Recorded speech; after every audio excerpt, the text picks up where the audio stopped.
partiendo un poquito de la base, hablar un poco de quiénes somos. ACEPI, la Asociación de Emprendedores de Paraguay. Nosotros nacimos en el año 2016, siendo 60 socios emprendedores y emprendedoras, donde siempre fue difícil emprender en el país. Y seamos sinceros, ¿verdad?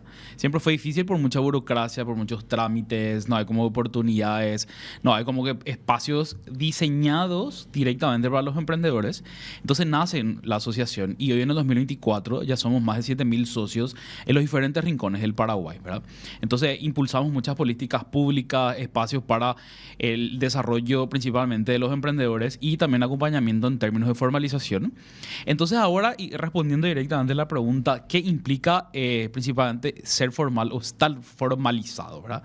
Y es muy importante, hay como un lineamiento de formalización básica que me gustaría un poco abordar, pero antes de entrar principalmente en cuáles son los trámites de formalización, es importante mencionar, como dijiste, cuáles son los beneficios de estar formalizados, ¿verdad? Y que a mí como emprendedor, que por ahí capaz estoy escuchando este programa, de qué manera me va a favorecer o qué beneficios voy a sacar de estar formal.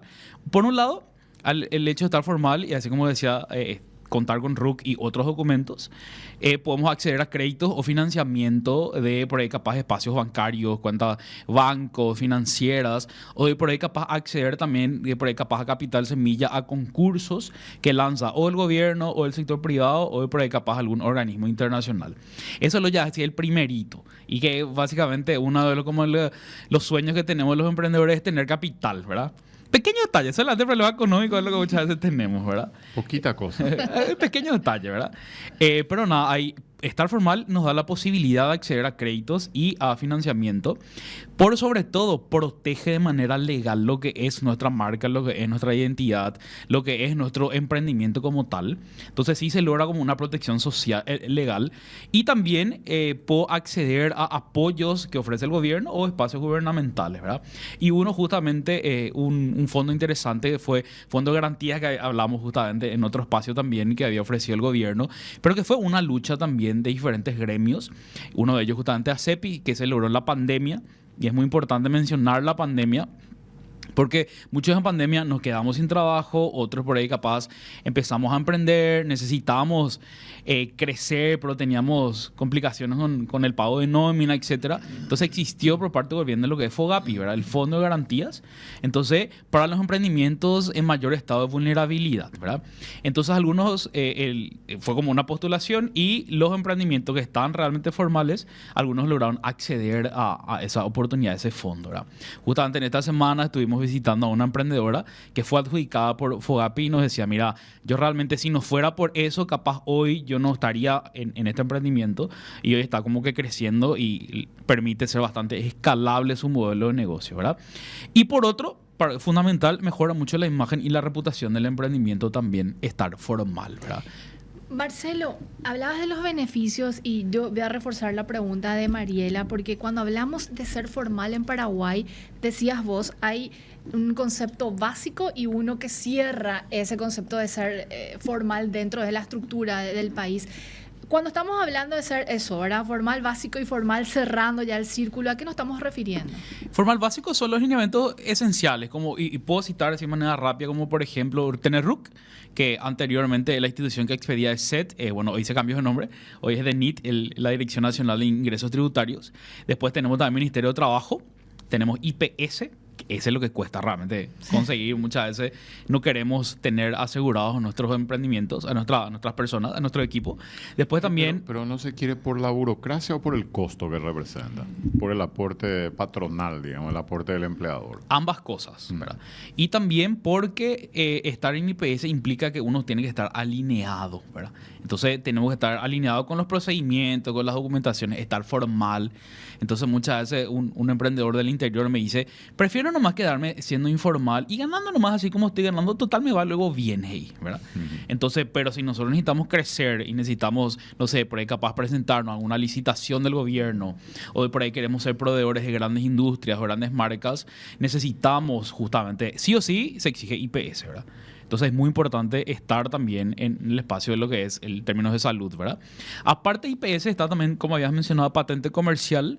Patente comercial expide las municipalidades locales. Entonces es como que cada emprendedor tiene que acercarse hasta la municipalidad de su respectiva ciudad para iniciar el trámite, y obviamente ahí los costos van a ir variando un poquitito, ¿verdad? Y aparte de eso, tenemos otros como había mencionado, y en el sector principalmente lo básico, lo que están enfocados del rubro. Por ejemplo, INAN. ¿Qué es lo que es INAN? Es directamente para los emprendimientos gastronómicos, ¿verdad? Instituto Nacional de Alimentación y Nutrición. Así, ¿no? Instituto Nacional de Alimentación y Nutrición. Que ellos otorgan una habilitación, dos tipos de habilitaciones. Uno es la habilitación del establecimiento, y otro de los productos que se está utilizando realmente son productos con una buena manipulación y que va a ser salubre para el consumidor, ¿verdad? Y que ese es como una formalización un poco más técnica, específica del rubro, que muchas empresas y principalmente en licitaciones se exigen, ¿verdad? Y considero, una de las más complejas, porque hay un montón de cosas detrás, no solamente en términos de procedimientos, hay también como que trabajar en la cultura y en términos de procedimientos, desde lavado de manos, desde elaborar procedimientos que estén alineados a una manipulación de alimentos, que no exista una contaminación cruzada, que el establecimiento tenga el espacio debido, etcétera, etcétera, ¿verdad? ¿Y esta cédula MIPYMES que lo expide el Ministerio de Industria y Comercio? También es un procedimiento dentro de la formalización. Es totalmente gratuito, la cédula MIPYME, y nosotros realmente instamos a los emprendedores que puedan acceder a esta oportunidad. Eso le acercarse hasta el Ministerio de Industria y Comercio, pero de igual manera esto desde la web se puede gestionar también, ¿Qué ¿verdad? beneficio le aporta, por ejemplo, tener una cédula MIPYMES, Marcelo? Cédula MIPYME ofrece descuentos principalmente en otros tipos de formalización. Por ejemplo, vos acceder a Cédula MIPYME, tenés la posibilidad de tener un descuento interesante en términos de INAM, que es para el rubro gastronómico, y también de por ahí capaz acceder a otros tipos de concursos o proyectos que te van a ayudar muchísimo a seguir creciendo como emprendedor. ¿Quién pide eso? El Ministerio de Industria El y Ministerio de Comercio. Industria y Comercio desde el Viceministerio de MIPYME. Y se hace ¿verdad? totalmente online. Totalmente online y totalmente de manera gratuita. Y ya tocaste la parte del costo, y También. cuando hablabas del descuento, el que, según tengo entendido, el que emana mayor recursos para el emprendedor es el registro en INAN, ¿verdad? INAN, ¿De exactamente. cuánto estamos hablando? Porque depende también de la localización del emprendedor, ¿o no, Marcelo? Sí, depende de dónde está ubicado el emprendimiento, y también depende de la magnitud del emprendimiento, ¿verdad? Obviamente, si alguien está iniciando, va a tener como unas características, y no sé, otra empresa ya de gran envergadura gastronómica va a tener otros procedimientos y otros costos. Pero principalmente, como había mencionado, hay un ¿Qué es lo que hace INAN? Es básicamente que hace una especie de visita, una especie de auditoría para lograr la habilitación, pero uno tiene que estar preparado para eso. Entonces es importante contactar con profesionales que se les denomina regentes, o más bien conocidos como tecnólogos o tecnólogas de alimentos.